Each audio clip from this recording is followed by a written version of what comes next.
ہے انٹرسٹنگ ہونے والی اس ایپیسوڈ میں آپ یہ دیکھیں کہ علی خان جو کہ باہر لندن میں ہے، لیکن یہاں پر اس کی دادی نے اب جا کر عطیہ کو ساری باتیں اور ساری حقیقت بتا دی ہے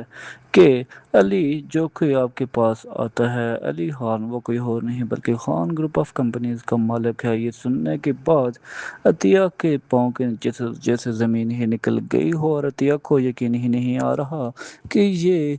علی جو ہمارے گھر آتا ہے یہ Ali Khan group of companies کا مالک ہے۔ جب عطیہ کو اس بات کا سچائی کا پتہ چلا تو پھر اسے یہ بات سمجھ آئی کہ اس کی ماں اب 25 سال بعد اس کے پاس آئی ہے صرف اور صرف اس بات کا بدلہ لینے کہ اس نے ایمن سے شادی کیوں کی۔ جب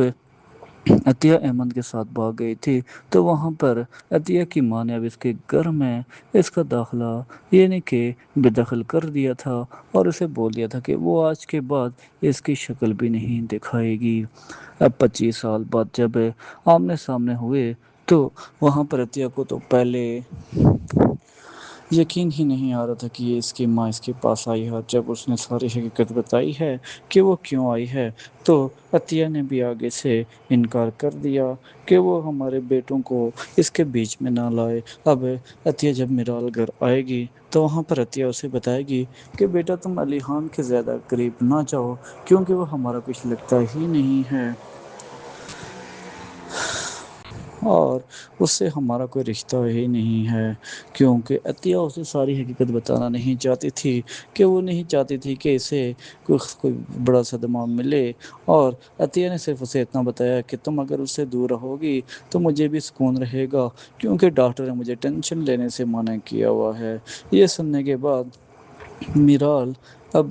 میرال کو اندازہ ہو جائے گا کہ کوئی نہ کوئی گڑبڑ ہے۔ اب عطیہ اسے بتائے گی کہ ہمارے ایک رشتہ دار ہے، ان کا بیٹا جو کہ تمہارا رشتہ مانگ رہے ہیں، میں چاہتی ہوں کہ تم ایک دفعہ اس سے مل لو۔ اب میرال نہ تو نہیں کر سکتی۔ میرال نے پھر اپنی ماں کو کہا کہ ٹھیک ہے میں اس سے مل لیتی ہوں، اور جب میرال اس سے ملنے جاتی ہے تو وہاں پر سامنے بیٹھا لڑکا،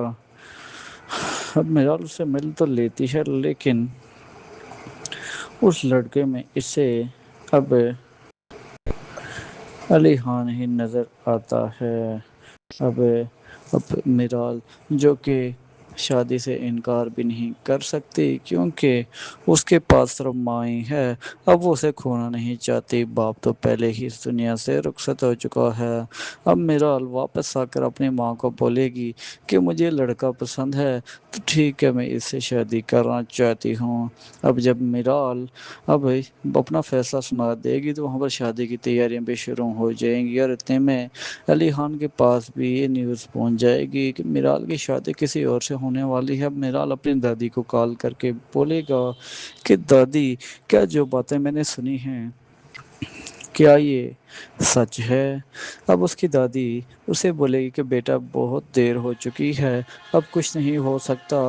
کیونکہ اب تو میرال اور اس لڑکے کا نکاح بھی ہونے والا ہے۔ یہ سننے کے بعد علی خان اپنی دادی کو صرف ایک ہی بات کہتا ہے کہ دادی میں آ رہا ہوں واپس، کیونکہ